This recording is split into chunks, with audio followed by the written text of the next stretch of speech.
biraa qaba yookiin cehuun ce'umsa gara biraa qaba kan jedhu si wajjiniin qooddachuun barbaada. Obboleettiin keenya kadhannaa yeroo fudhattee nuu kadhatte waan ta'eef kadhannaa kanatti nan amana. Waaqayyoo kadhannaa ishee keessaan hunduma keenya nu gargaara, anaanis na gargaara. Kadhannaa obboleettii kootiin gara kutaa kanaatti darbuun barbaada. Saba Waaqayyoo warras keessa jirtan ergaa fi lallabni tokko tokko ceeteetta jedha malee cehuun sun garuu cehuu gara biraa akka qabu nutti himu.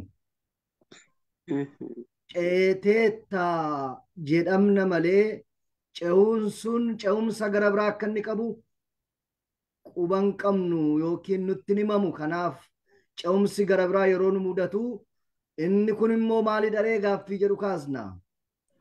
Eeyyee cehuun cehumsa gara biraas akka qabu beekuun barbaachisaadha. Cehuun cehumsa gara biraa qaba hamma biyya lafaa kanarra jirrutti. Waaqayyoo akka kakuusaatti waggaa hedduu booda saba Israa'eliin biyya Misir keessaa baasee gara biyya abdachiise sanatti galchuudhaaf yeroo deemsa jalqaban deemsi isaanii sun akka dhuunfaatti, akka maatiitti, akka waldaa kiristaanaattis, akka hawaasaattis wanna hedduu waan irraati barachuu dandeenyu qabna deemsa saba Israa'el.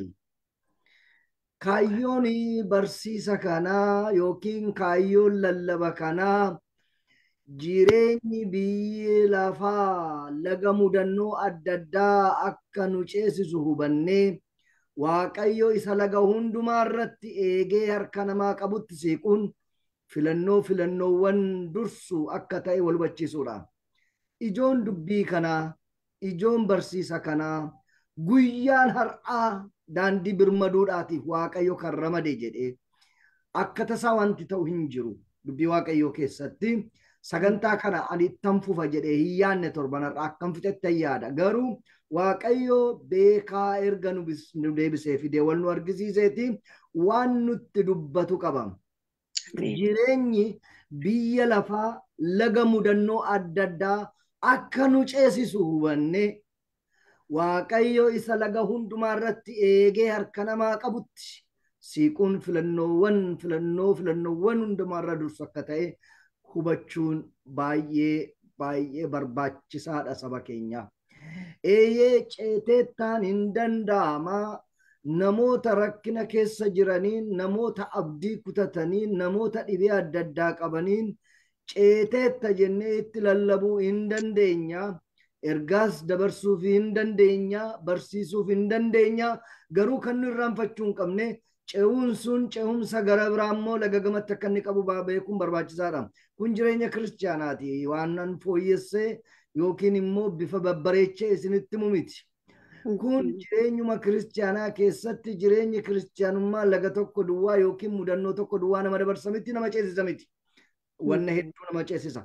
Kanaatiif mee saba Israa'elitti deebineeti sabni Israa'el mudannoo isaan keessa darban muraasa laalla, hunda isaa laaluu hin dandeenyu waan ta'eef.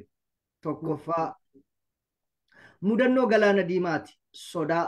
Mudannoon galaana diimaa sodaadha. Yommus jedha seera ba'uu boqonnaa 14:10 irratti yommus Israa'eloonni guddaa sodaatanii gara Waaqayyootti iyyanidha. Guddaa sodaatanii jedha 14:10 irratti. Museen immoo saba sanaan akkas jedha lakkoofsa achuma boqonnaa sanarraa yoo laaltan warra Gibxii warra har'a argitan kana deebitanii akka kanatti lammaffaa waan hin argineef hin sodaatina. Jabaadhaa dhaabadhaa har'a gochaa Waaqayyoo isin fayyisuudhaaf raawwatu ilaalaa jedha Museen immoo. Sabni kun yeroo manaa bahanii deemsa eegalanitti sodaan nu mudata jedhanii hin yaanne. Akkuma biyya Misir keessaa ba'aniin kan isaan mudate sodaadha. Karaa duubaa Fari'oon dhufaa jira. Karaa fuulduraa immoo galaanni diimaan ciisee jira. Gidduu kanatti saanduwiish taana yookiin immoo gidduutti miidhamna jedhanii akka kanatti hin yaanne yookiin sodaan nu mudata jedhanii hin yaanne. Kanaaf rakkinni inni jalqabaa boqonnaan inni jalqabaa kan isaan mudate sodaadha. Sodaan yaa firoottan koo sodaan achi gannata keessatti Addaam yeroo cubbuutti kufee Waaqayyoo wajjin haasaa jalqaba godhe keessatti kan inni dubbate yoo jiraate nan sodaadhe jedhe. Nan sodaadheen sodaan kufaatii namaa wajjin kan wal qabatee dhufe malee gannata keessatti kan uumame hin turre. Kufaatiin Addaam sodaa fidee dhufe. Ammallee bara keenya saba Waaqayyoo bakka isaatii fi yeroo isaatu madda isaatii fi sababa isaatu adda addadha malee hunduu sodaa qaba. Hunduu sodaa qaba. Uummata keenya warra biyya jiran maal sodaattu yoo jettan waan sodaatan wanna hedduu tarreessuu dandeenya. Yeroo attamii sodaattu yoo jenne yeroo isaas tarreessanii nutti himuu danda'u. Maalidha maddi sodaa keessan yoo jettan isinitti himu. Sababni isaa maalidha yoo jettan tarreessanii isinitti himu. Nuyis lafa jirru kana teenyee bakkaaf yeroof madda isaatuu fi sababa isaatu adda addadha malee yaa firoottan koo sodaa hedduu qabna. Sababiin isaa kan nuyi jiraataa jirru pilaanetii gara biraa irra otoo hin taane pilaanetii lafa jedhamtee waamamturra waan ta'eef. Kanaaf sodaan jireenya namaa keessatti yaa firoottan koo in jiraata. Haa ta'u malee garuu saba Waaqayyoo gaafa Yesuus Kiristoos dhalatetti ergaan Waaqayyoo waaqarraatii jalqaba ergamootatti bartoota tiksitootatti dubbatame yoo jiraate yaa firoottan koo hin sodaatinaa kan jedhutu ture tiksitootaatiin. Gaafa Yesuus Kiristoos dhalate ergaa waaqarraa dhufe hin sodaatinaa jedha. Akkasumas immoo gaafa Yesuus Kiristoos du'aa ka'e ergaan waaqarraa dhufe dubartoota sanatti dubbatame hin sodaatinaa jedha. Kanaaf dhalachuun Kiristoosiitii fi du'aa ka'uun Kiristoos ergaan ni dabarsu yoo jiraate hin sodaatinaa jecha jedhudha. Kanaaf biyya lafaa keessatti wabii guddaan dhalachuu Yesuus Kiristoosiitii fi du'aa ka'u Yesuus Kiristoos jireenyi jiru sodaarraatii bilisa. Sodaarraatii yaa firoottan koo yaadda'urraatii bilisa. Sababiinsa ergaan gaafanni dhalate dhufe waaqarraa tiksitootatti dubbatame hin sodaatinaa jedha. Ergaan du'aa ka'us hin sodaatinaa jedha. Dhalachuuf du'aa ka'u gidduutti jireenyi jiru. Dhalachuutiif du'u gidduutti jireenyi jiru. Du'aa ka'u gidduutti jireenyi jiru. Jechi geeddaramuu hin qabne karaa Kiristoos Yesuus hoodhaa jedhee nuuf kenname yoo jiraate hin sodaatinaa sagalee jedhudha. Hin sodaatinaa sagalee jedhudha. Garuu warra Waaqayyo irraa dugda garagalfatan immoo warra Waaqayyo wajjiniin hariiroo cabsan hariiroo qaban hunkuteessan Waaqayyo wajjiniin dugda isaanii walitti garagalchaniin immoo seera Lewwotaa boqonnaa 26 lakkoofsa 36 irratti akkas jedha. Isaan keessaa warri hafan immoo biyya diinota isaanii keessatti wanti isaan sodaachisu laafina isaaniitti lafa isaaniitti nan erga. Sagaleen dhaggeeffadhaa. Sagaleen baala qilleensi fuudhuu isaanin ari'a. Akka nama billaa jalaa baqatuutti hin baqatu. Otuma namni isaan ari'u duukaa hin jiraatin hin kukkufu jedha. Sagalee maalii baqataniiti? Sagalee baala qilleensi raasuu dhaga'aniitu hin baqatu jedha. Eewu isaan warri baala qilleensi raasuu baqatu.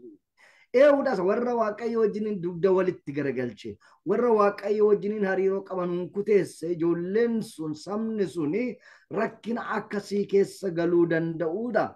Nuyi garuu sarara adda baana. Eeyyee jara keenya Waaqayyo garuu sodaa sana keessa erga isaan dabarsee booda galaana diimaa fuuldura isaanii jirutti sodaa isaanii sana hambisuudhaaf galaana diimaa fuuldura isaanii jiru sanatti gara sanatti akka isaan deeman godhe.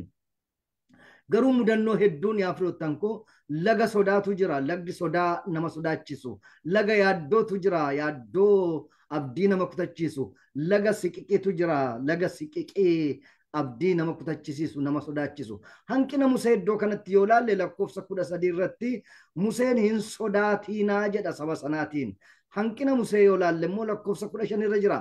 Waaqayyo yommus Museedhaan maaliif gara kootti iyyitaa ka'anii gara fuulduraatti akka adeemaniitiif Israa'elootatti himi jedhe. Yaa firoottan koo yeroo baay'ee lallabanuu lallabnu gara kootti iyyi isa jedhu Ermiyaas boqonnaa 33 lakkoofsa 3 irratti gara kootti iyyi isa jedhu yeroo baay'ee lallabneerra. Kutaa kana garuu seera uumamaa seera ba'uu boqonnaa 14 lakkoofsa 15 garuu waan badaa lallabnu natti hin fakkaatu. Maal jedha achirratti Waaqayyo Museedhaan maaliif gara kootti iyyitaa jedha. Nattin iyyiin ለምን ትጮህብኛለህ jedha Waaqayyo. Nattin iyyiin waan hojjechuu dandeessu hojjedhu.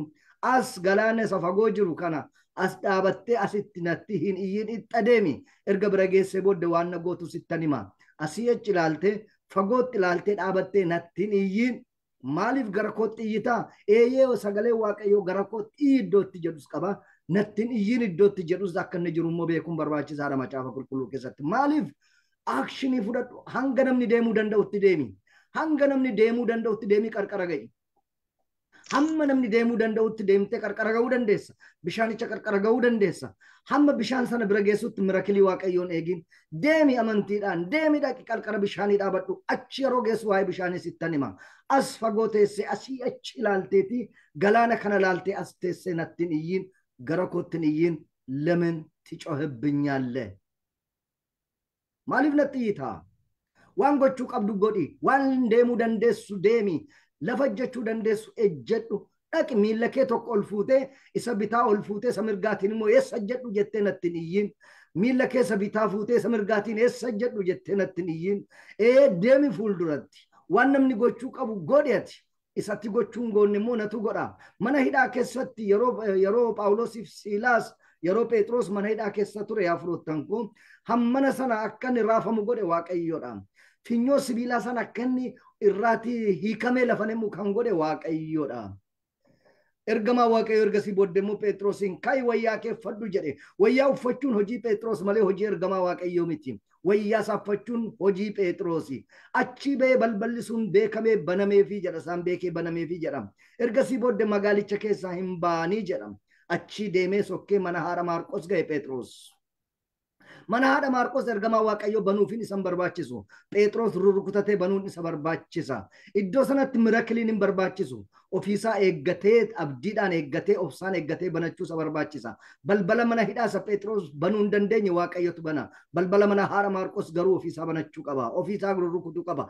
ofiisaa eeggachuu qaba xomboreen sun gadi baatee dhaggeeffattee deebitee yoo daftee banuu dhiistee ol deebite iyyuu sagaleen isaa sagalee Phexros fakkaata lakki isa miti maal kuni ekeraa argite moo maal argite hamma falmiin mana keessatti ka'utti mirakiliin hojjechuun hin barbaachisu dhaabattee eeggachuus barbaachisa hojii ati hojjettu jira hojii waaqayyo hojjetu jira sansalata miilla keerraa hiikuuni hojii waaqayyooti wayyaa kee kaateeffachuun hojii keeti magaala keessaa gadi si baasuun hojii waaqayyooti mana hidhaa keessaa gadi si baasuun hojii waaqayyooti mana haadha Maarqos dhaqxee banachuun garuu hojii keeti kanaatiin Museedhaan nattiin iyyiin jedha waaqayyo yaa saba waaqayyo waan gochuu dandeessan otuu gochuu dandeessanii waaqayyotti hin iyyinaa waan gochuu dandeessan otuu gochuu dandeessanii waan hojjechuu dandeessan otuu humna qabdanii hojjechuu dandeessanii waan carraa argattan carraa sanatti fayyadamuu otuu dandeessanii waaqayyotti hin iyyinaa hejjedhaa nattiin iyyiin jedha waaqayyo Museedhaan waa'ee iddoo bishaan sana geenye waa'ee bishaan sana mari'annaadha hojii waaqayyo yaa firoottan koo lagdi sodaas hin ce'ama lagdi sodaas hin ce'ama laga lammaffaattan sin dabarsa mudannoo maaraa hadhaa seera ba'uu boqonnaa 15 lakkoofsa 21 hanga 23 irratti yommus Maariyaam waaqayyoon faarfannaadhaan dhugumaan mo'eera inni farda abbaa fardaas galaana keessa buuseera jettee isaanii jalqabde kana booddee Museen namoota Israa'el galaana diimaa biraa hin kaase isaan Shuur lafa onaa keessa lixanii lafa onaa sana keessa guyyaa 3 yeroo deeman bishaan hin arganne isaan iddoo maaraa jedhamu tokko yommuu ga'an bishaan maaraa hadhaa waan tureef dhuguu hin dandeenye kanarratti maqaan iddoo sanaa maaraa jedhamee moggaafamee jedha laga galaana diimaa yoo ceete galaanni hadhaan immoo fuuldura kee jira galaana diimaa ceeteetta eeyyee injifannoodhaan ceeteetta eeyyee ceeteetta tarkaanfatteetta garuu lagdi hadhaan immoo fuuldura kee akka jiru beekumsi barbaachisa faarfannaa faarfataniiru achitti faarfannaa faarfatanii erga bishaan sana bira ga'anii booddee garuu isa galaana diimaa irratti faarfatanii yaa firoottan koo dibbee isaanii gatanii faarfannaa sana hin faarfanne faarfannaa achitti faarfatan sana iddoo sodaa mu'anitti iddoo laga sodaa mu'anitti galaana diimaa irratti Maariyaam dura buutee faarfachaa turte sana hin faarfanne lakkoofsa 21 irratti faarfatanii jedheeti lakkoofsa 23 irratti immoo gungumanii jedha faarfachuudhaaf gungumuun ollaa jiraatu inni Israa'el ishee faarfatee takka turee sagaleen isaan geeddarama yeroo kam geeddarama gaafa wanni hadhaa'u dhufu akkamittiin waaqayyoon otuu waaqeffatanii otuu faarfataa deemanii bishaan hadhaa'atti dhufu akkamittiin laga hadhaa'atti dhufu otuma waaqayyo nama geggeessu yaa firoottan koo waaqayyo karaan inni nama deemsisuu dogoggora hin qabu sababiinsaa biyyi lafaa kun laguma tokko duwwaa nama ceesisa otoo hin taane laga hedduu nama ceesisuu qaba waan ta'eef kanaaf achi jiraatu miti hadhaa keessa jiraatu miti na honkolcha hadhaa keessa jiraatu miti hadhaa fayyisanii bira darbu malee garuu dubbiin taajjabbiin maaliif faarfannaan isaanii gungummitti geeddarame galaana diimaa yeroo mo'anoo oduu taaranii lafa dhiitanii awwaara kaasanii mo'eera waaqayyo mo'eera warra abboota fardeenii galaanatti naqeera jedhanii lakkoofsa 21 irratti faarfatanii lakkoofsa 23 irratti maaliif dibbee gatanii maaliif gungumanii maaliif gungummiin uumame maaliif gaafa hadhaa'u gungummiin namaan jiree sagaleen namaan geeddarama gaafa namatti tole duwwaadha gaafa haalli wal qixxaate duwwaadha kan faarfatamu kan waaqeffatamu gaafa ta'uu dideessi gaafa hunduu wal qixxaachuu dide warra kaaniif tottolee kan keenya gaafa inni toluu didu warra kaaniif wal qixxaatee kan keenya gaafa inni wal qixxaa'uu didu tajaajila keenya faarfannaa keenya waaqeffannaa keenya chillaa goonaare inni isnaare iddoodhaafuu naare inni eegamaare kuni isaan kun garuu kana godhanii eeyyee mudannoo biyya maaraa laga hadhaa jara keenya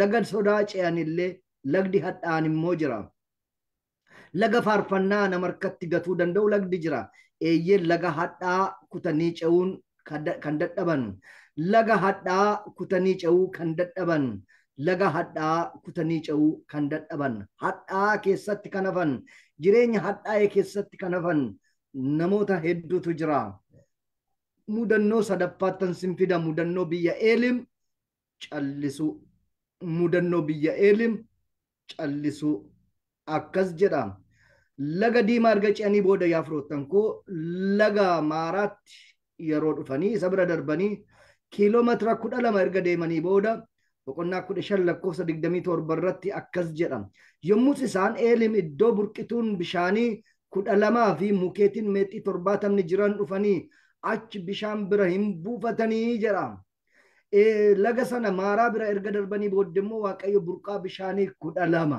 tokko muka meexxii 70 lafa jiru dhufanii ga'anii kan sinibu fageenyi isaa kiiloomeetirii 12 gidduu isaanii kan jiru miillaan yoo deeman deemsa sa'aatii 2ti laga maaraa erga ce'anii booddee lafti qabbanaa kun immoo lafti mijannaa kun immoo deemsa sa'aatii 2 booddeedha ilaachuma funyaan jala jirti nama taajjabsiisa eeyyee isaa hadhaa'utti yoo tirfii dubbatan yoo akka malee haasa'anii gaafa jireenyi wal qixxaatu haala wal qixxaatu kanatti immoo gaafa dhufan nama taajjabsiisa kanaaf funyaan jala jirti achuma jala jirti lafti eebbaa achuma jala jirti eeliim achuma jala jira burqaan 12 achuma jala jira mukti meexxii kanaaf waaqayyo yeroo hadhaa fidee karaarra kaa'etti akka lafti boqonnaa bareedaan tokko lafti gaariin tokko iddootti aara galfatan iddootti boqotan iddootti burqaa tokko irratti waliin lolle burqaan 12 qomoo 12 jiru lafa quufaa tokkotu jira achi qopheesseera waaqayyo innis laga tokko of eeggannaa barbaada malee iddoon kun bakkatti gunguman utuu hin taane iddootti boqotanidha bakka burqituun hadhooftuun tokko jirtu utuu hin taane bakka burqituun mi'ooftu 12 jirudha lafa onaa utuu hin taane mukeetiin meexxii 70 namatti tolu jala qabbaneeffatanii taa'antu jira garuu iddoon boqonnaa kun dagatamuu kan hin qabne iddoon aara galfii kun dagatamuu kan hin qabne iddoo sanatti yeroo isaan faarfatanii argitanii yeroo isaan dibbee isaanii fuudhanii lafa dhiitanii faarfatanii argitanii waaqayyoof haa galatu inni burqaa 12 nuu laate waaqayyoof haa galatu inni meexxii muka 70 nuuf kenne jedhanii yeroo isaan faarfatanii argitanii badasitaa sifraa zimmitaa iddoo waaqayyo haala qabbanaa haala gaarii qopheessee isaanii laatetti sagalee faarfannaan hin dhagaamu sagalee ililleen hin dhagaamu sagaleen waaqayyoon jajachuu dhagaamaa hin jiru muka meexxii jala taa'anii burqaa 12 dhuganii qabbaneeffatanii dibbee isaanii samaaraatti gatan asitti kaasuu hin dandeenye lafa onaa keessadha iddoon isaa biyya lafaa keessadha garuu iddoo qabbanaati በጣም ልዩ ቦታ ነው ልዩ ቦታ ነው ግን ዝማሬ የለም Amilkoon hin jiru, waaqeffannaan hin jiru, ililleen hin jiru. Iddoo gaarii kana gaanii attamitti faarfannaan nama harkaa bada. Iddoo kanatti kan hin faarfanne yoo hin faarfatu, iddoo kanatti lafa dhiitanii kan hin faarfanne, iddoo kanatti ililchanii kan hin faarfanne yoo hin faarfatu, burqaa 12 gidduu ciisanii asiif asii yoo barbaaddesa kana, yoo barbaaddesa kana, yoo barbaaddesa sana otuu dhuguu dandeessu, olterneetiivii hedduutu qabaattu, filannoo hedduutu qabaattu. Iddoo kanatti kan faarfachuu hin dandeenye yoo hin faarfataa namni. Iddoo kanatti kan waaqayyootiif galanni haa ta'u jechuu hin dandeenye eessatti galata jedhaa laata namni? Si'ool keessatti galata jedhaa namni waaqayyootiif iddoo akkasitti galatan kan hin dhiyeessine. Biyya akkasii keessatti shoyaa waaqayyo maqaan kee eebbifamu kan hin jenne Elishee jilbeeffatee teessoo isaa jalatti gadi jedhee jilbeeffatee kan isan galateeffanne eessatti galateeffataa waaqayyoon dhaloonni kun? Dhaloonni galaana diimaa ce'ee dhufe, dhaloonni maaraa bira darbe iddoo akkasii kana ga'ee qabbaneeffate diinni keenya dhufa jedhee akka yaannee fi galaanni diimaa once for all irraa kuteera. Maaraatu immoo deebi'ee nutti dhufa kan jennee fi maaraan iyyuu fayyeera mataansaa bishaan kutubaan muka cabsanii keessa buusanii fayyeera. Bishaan sun inni hadhaan sun jijjiirameera. Wanti kana booddeen dhufu hin jiru. Taada maaliif iddoo kana gaanii faarfannaan harkaa badaree? Maaliif as gaanii faarfannaan harkaa badaree? Yaa firoottan koo namoonni baay'een erga ce'anii booddee faarfannaan harkaa bada. Erga ce'anii booda waaqeffannaan harkaa bada. Ililleen harkaa bada. Tajaajilli harkaati bada. Eeyyee iddoon isaa gaariidha. Waaqayyo iddoo rakkinaatti fide? No. Waaqayyo iddoo gadadootti fide? No. Eessatti fide waaqayyo burqaa 12 bira kaa'ee muka meexxii 70 jala kaa'ee garuu sagaleen dhagaamaa hin jiru. Sagalee dhagaamaatiin jiru, faarfannaan dhagaamaa hin jiru. Haala mijaa'aa qabu keessatti yaa firoottan koo callisu. Mudannoon biyya Eeliim isa kana laga mijannaa comfort zone. Laga mijannaa comfort zone keessatti laga sodaa ce'uun hin danda'ama ta'a. Cimanii laga hadhaas darbuun hin danda'ama ta'a. Laga mijannaa keessa immoo ce'uu kan dadhaban hedduutu jira. Laga sodaa keessa darbanii laga hadhaa keessa darbanii laga mijannaa keessa darbuu kan dadhaban Eeliimiin ce'uu kan dadhaban waaqayyoon argisiisanii faajjii injifannoo faajjii mo'ichaa faajjii waaqayyoon ol qabuu dadhabanii achitti kan liqinfamanii hafan hedduutu jira. Lagi faarfannaa nama harkaa gatu eeyyeen laga mijannaa kutanii ce'uu kan dadhabne laga mijannaa kutee kunnee ce'uu kan dadhabne laga mijannaa kunnee tarkaanfachuu kan dadhabne. Yaa firoottan koo hedduudha faarfannaan nu harkaa kan bade waaqeffannaan nu harkaa kan bade sinsinnii kan nutti ta'e hundaa'um nama waa'ee maqaa waldaa nutti dha'u iyyuu gurra keenya kan hin nu gachisiisu hin kadhanna yoo jennellee kadhannaa kan nu dadhabsiisu hin faarfannan ilishiin hangalateeffanna waaqayyoon yoo jennellee kan gurra keenyatti hin tolle eessa geenye Eeliimiin geenye fardaammoo maaliin ceete no. Galaana sanatu mirakiliidhaatiin adda adda citee dhufe. Mirakiliidhaan adda adda kan ga'e sabni suni waaqeffachuu waaqayyoon gaafa dadhabu sartifikeetii maaltu kennamaaf hire? A+ no. A+ no hin jiru. Lammasaan amma jiranitti saba ዝምታ ፍለቴ ዝምታን የመረጠ ህዝብ እግዚአብሔርን ከማመስገን ከዚያ ራሱን ያሸሸ ህዝብ በራሱ ኮምፎርት ዞን ውስጥ ገብቶ የሰጠመ ህዝብ sabni kun yaa firoottan koo rakkina laga Eeliim keessa ce'uu hin dandeenye. Laga arfaffaa mudannoo lafa onaa beela. Mudannoon lafa onaa beeladha. Eeyyee laga sodaa ce'aniiru, laga hadhaa ce'aniiru, laga callisuu immoo ce'aniiru dhufaniiru.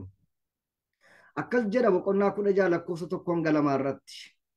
Waldaan Israa'el hundinuu biyya Gibxiitii erga ba'anii ji'a lammaffaatti ji'ichattis guyyaa 15ffaatti lafa onaa sana keessatti Musee fi Aaroon irratti hin gungumani jedha. Gidduutti waan kutee darbee jira. For the sake of my time. Ijoon ani barbaadu isa kana waan ta'eef. Lafa onaatti hin gungumani jedha. Inni kun immoo maal ta'e guyyaa 45 booddee erga biyya Misiriitii ba'anii maal jedha sirraati? Gibxii erga ba'anii ji'a lammaffaatti jedha. Jiini tokko guyyaa 30. Ji'ichattis guyyaa 15ffaatti jedha. 30 plus 15 guyyaa 45 jechuudha. Guyyaa 45tti galaasaan naqatanii ba'an jalaa dhume. Inni isaan gudunfatanii manaa ba'an jalaa dhume. Guyyaa 45tti jalaa dhume. waan isaan qabannee baana ijoollee keenyaaf maatii keenyaaf jedhanii fudhatanii guduunfatanii ba'anii guyyaa 45 harkaa dhume. Guyyaan inni hafe immoo waggaa 40dha. Asitti herreega gabaabaasaa hojjenna. Waggaa 40tu hafe yoo ta'e waggaan tokko immoo guyyaa 365 qaba yoo ta'e irratti immoo guyyaan isheen harcaatee haftu immoo guyyaa 10 taati. Waggaa 40 baay'isuu 365 eeda'uu 10 yoo goone achirraati immoo bajeta isaan Gibxiitti fudhatanii ba'an guyyaa 45 isaan geesse waan ta'eef yoo irraati hir'ifne guyyoonni hafan 1465. Inni isaan biyya Misrii fudhatanii ba'an irraa hir'ifamee guyyaan 45 jechuudha. Kanaaf guyyaan fuuldura isaaniitti hafee jiru guyyaa 14,565. Akka kanatti galaan isaan neqatanii manaa bahanii dhibbantaatti yoo jijjiirre 0.3% qofaa isaan gargaare. Kana booddee inni hafe waggoota hamma kanaatii fi kan hafe immoo bajenni 99.7% immoo gola waaqayyoo keessaa kan ramadamudha. Gola waaqayyoo keessaa kan ramadamu. 99.7% is from heaven, not from Egypt. Inni isaan Egyptii fudhatanii ba'an 0.30%dha. Waaqayyo yaa firoottan koo bajeta harka caalu qabatee jira. Haa ta'u malee garuu gungummii baran malee jarri kun galateeffachuun barre. Hammaarratanii nyaatanii garaan hamma quufutti xarraqqa godhanii nyaatanii galateeffannaan asis hin jiru mannaa waaqarraa gadi bu'ee. Yaa firoottan koo sagaleen iyyuu nan beela'e inni jedhamus beelli hafee. Wanti hundinuu dhume garuu waaqeffannaan as hin jiru, ililchuun as hin jiru. Galaan biyya lafaatii fudhatanii bahanii karaa walakkaatti ganama boroo dhumte. 0.3% kabarii goote. Yaa firoottan koo qabeenya akka tasaa nama harkatti faca'uu danda'a, nama harkaa faca'uu danda'a. Beekumsi sammuu namaa tuqamee nama jalaa baduu danda'a. Firiyyaan lafa onaa keessatti nama ganuu danda'a. Miidhaginni illee battalumatti sokkuu danda'a. Akkaawuntiin namaa akka tasaa duwwaa ta'ee harka duwwaa nama hambisuu danda'a. Sammuun namaa kun inni gaariin inni sirriitti yaadu kun dipireeshinii irraatii kan ka'e hadooduu irraa kan ka'e hunkutaa'ee caccabuu danda'a. Garuu lafa onaa keessatti kan qofaa nama hin dhaabne, lafa onaa keessatti kan silsinnaa'ee nama biraan hafne, muka jalattis muka meexxii jalattis lafa onaa iddoo beelaattis kan nama duukaa deemu, sinsinni kan hin beekne waratanyaa yaaloon እግዚአብሔር ብቻ ነው. Waaqayyo qofaadha. Yaa firoottan koo qallamni nama gana, bajenni nama gana, firri nama gana, hiriyyaan nama gana, bakkee walakkaatti nama dhiisa. Inni amma galgalaatti fudhannee jennee baane ganama boroo xumuramuu danda'a. Waaqayyo garuu waaqa ganama borootis waaqa galgalaatis. Isatti siiquun isa wajjin jiraachuun filannoowwan keessaa isa hangafaati. Eeyyee jara keenyaa yoo laga sodaa ce'anillee, cimanii yoo laga bahadhaa ce'anillee, cimanii yoo laga mijannaa ce'anillee, lagdi beelaa immoo jira. Shortage of budget. Lagdi ikoonoomii jira. Laga ikoonoomii keessatti kan qabamanii hafan immoo hedduudha. Laga ikoonoomii keessatti darbuu kan hin dandeenye. Lagdi ikoonoomii gaariis ta'uu danda'a. Lagdi ikoonoomii hammaates ta'uu danda'a. Garuu lagdi ikoonoomii jira. Lagdi ikoonoomii jira. Lagdi waaqayyoon akka irraanfatan nama godhu jira lagdi ikoonoomii.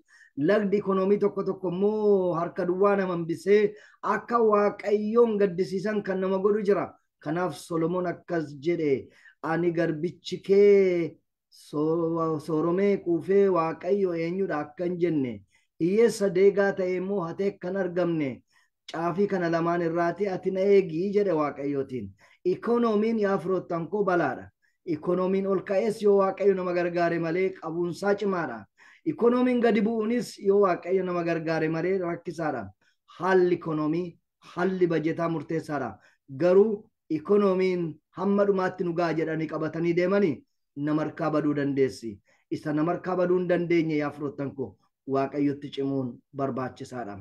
Ikoonoomii keessatti haala dinagdee keessatti namoonni baay'een waaqayyo jalaa badaniiru.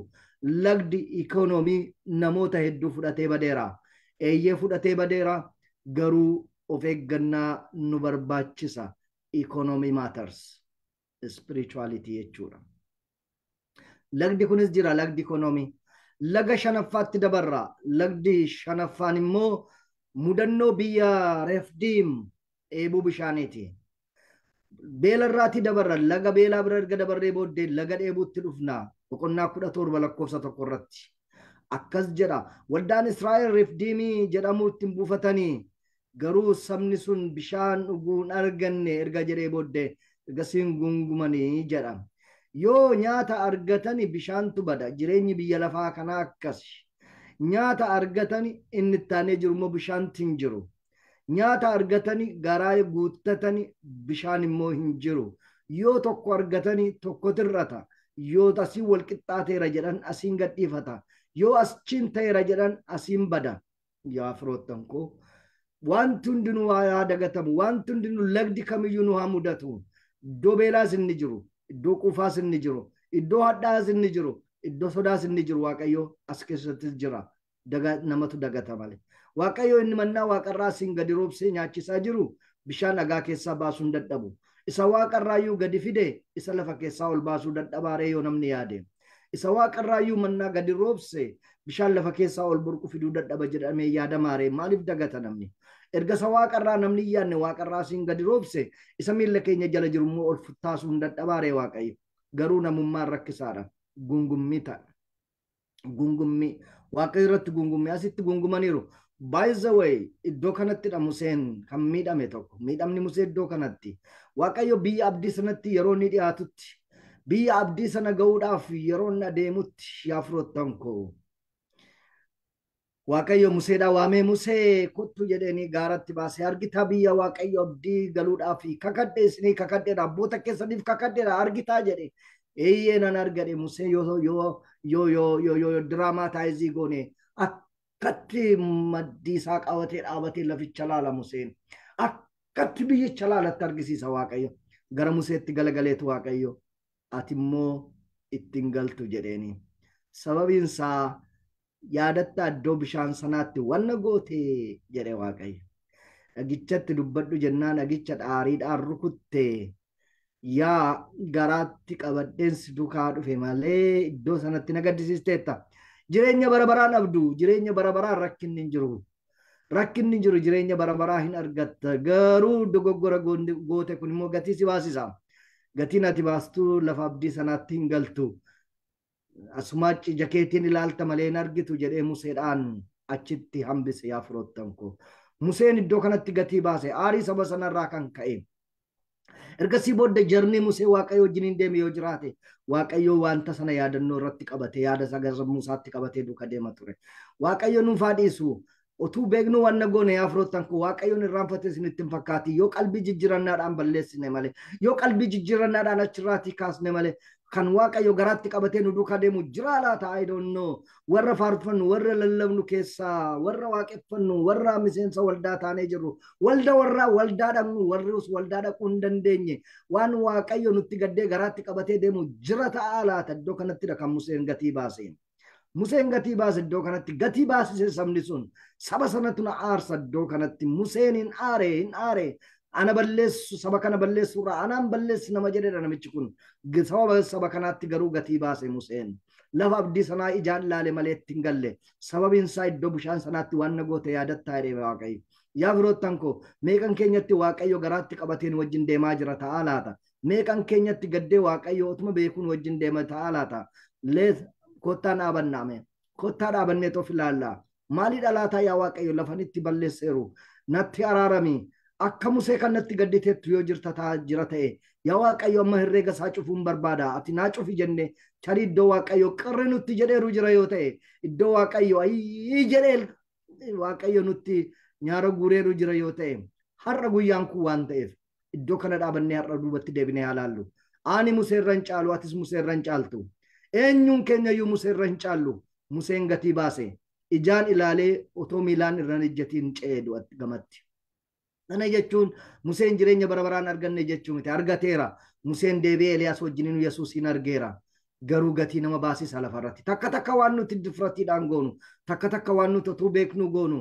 Akka obboleettiin keenya sila kadhannaa keessatti nu kadhatte. Yaa firoottan koo warri lallabnu warri tajaajillu dhaloonni dubbii waaqayyoo dhaga'uu jenne boquu jabaannu. Gatii nu baasisa. Gatii nu baasisa. Daandii birmaduu keessaan har'a waaqayyo kan nutti dubbataa jiru isa kanadha. Museen gatii baase. Eessatti laga dheebuu irratti gatii baase namni guddaan. Laga dheebuu kana irratti gatii baase namni guddaan.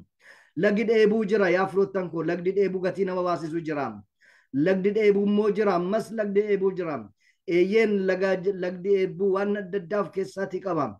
Biyya lafaa kana keessatti bishaan duwwaa miti. Wanna dheebotan wanna hedduutu jira. Laga dheebuu. Jaalala dheebochuu dhiisanii laga jibbaa kan nyaataman. Eeyyeen laga nagaa dheebochuu dhiisanii laga xabiin kan nyaataman.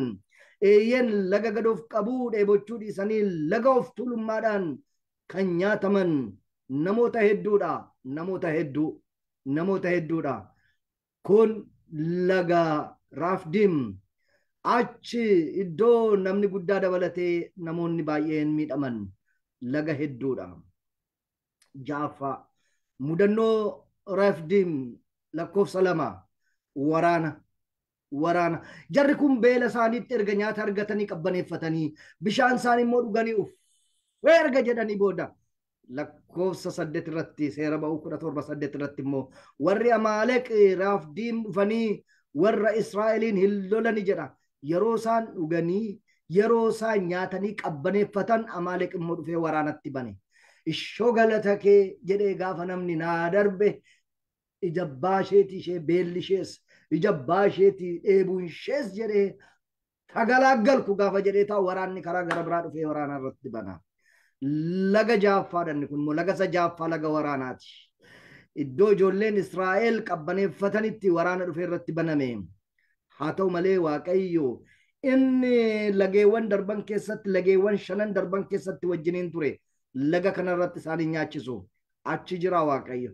Hin nyaatamanii garuu laga kanarratti waraanni guddaan hin banama. Yaa firoottan koo namoonni deemsarra jirtan waraana keessa jirtan yoo jiraattan maatiidhaan waraana keessa warri jirtan jireenya dhuunfaadhaan waraana keessa warri jirtan bakka hojjettanitti waraana keessa warri jirtan naa darbeera jettanii erga yaaddanii bakka kana booddee naa darbeera erga jettanii booda waraanni kan isin irratti baname ruumii kana keessa kan jirtan yoo jiraattan wanna guddaa tokko waraanni hin jiru isiniin hin jenne Waaqayyo hin mo'amtan jedhe malee. Waraanni hin jiru hin jenne Waaqayyo garuu hin mo'amtanii waraana sana keessaan hin baddanii hin nyaatamtanii jedhe malee Waaqayyo waraanni hin jiru hin jenne. Eeyyee yoo laga sodaa ce'anillee cimanii yoo laga hadhaa ce'anillee cimanii yoo laga mijannaa bira darbanillee cimanii yoo laga beelaa laga dinagdee yoo ce'anillee cimanii laga dheebuu erga bira darbanillee dirree waraanaa immoo jira. Dirree waraanaa dirree qorumsaa Waaqayyotti nama dallanchiisuu danda'u. Eeyyeen laga qoddichaa ce'uu kan dadhaban yaa firoottan ko eeyyeen laga walgaarreffachuu ce'uu kan dadhaban eeyyeen laga xabii laga hammeenyaa fi laga waljibbuu ce'uu kan dadhaban laga qoddichaaf laga garaa gartee bira darbuu kan dadhaban tajaajiltoota hedduu amantoota hedduutu jira bara kana keessa. Waraana keessatti kan hafan waldaa keessatti waraana mandara keessatti waraana safara keessatti waraana maatii keessatti waraana keessa kan jiran har'a yeroo tokko immoo Waaqayyo wajjiniin warri jiran immoo qorumsaan kan waraana keessa galan jiraachuu danda'u. Inni kategorii gara biraadha.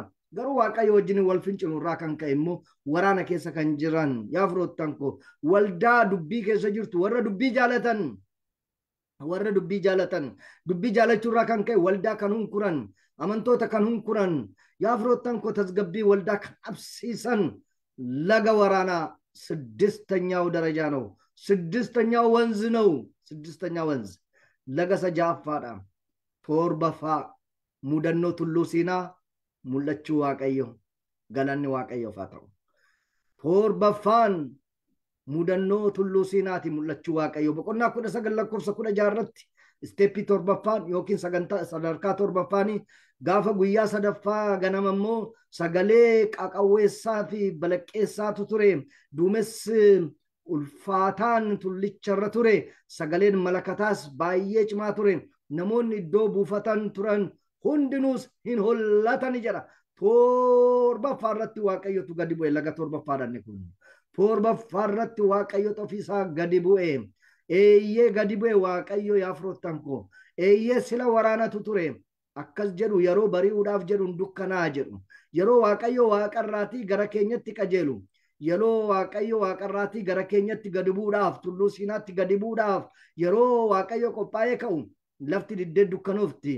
Yoo waraanni hin baay'ata gajjallaadhaan baay'ata. Bari'uudhaaf yeroo jedhu hundi dukkanaa warri otuma waaqayyo wajjin jirtanii isinitti dudukkanaa'u. Otuma waaqayyo wajjin jirtanii otoo waaqayyo wajjin walii galtanii kan jireenyi isin jalaa waraana ta'e kan rakkina keessa galtan kan qabsoo keessa jirtan gammadaa waaqayyoon galateeffadhaa. Waaqayyotu waaqarraatii ka'aa jira.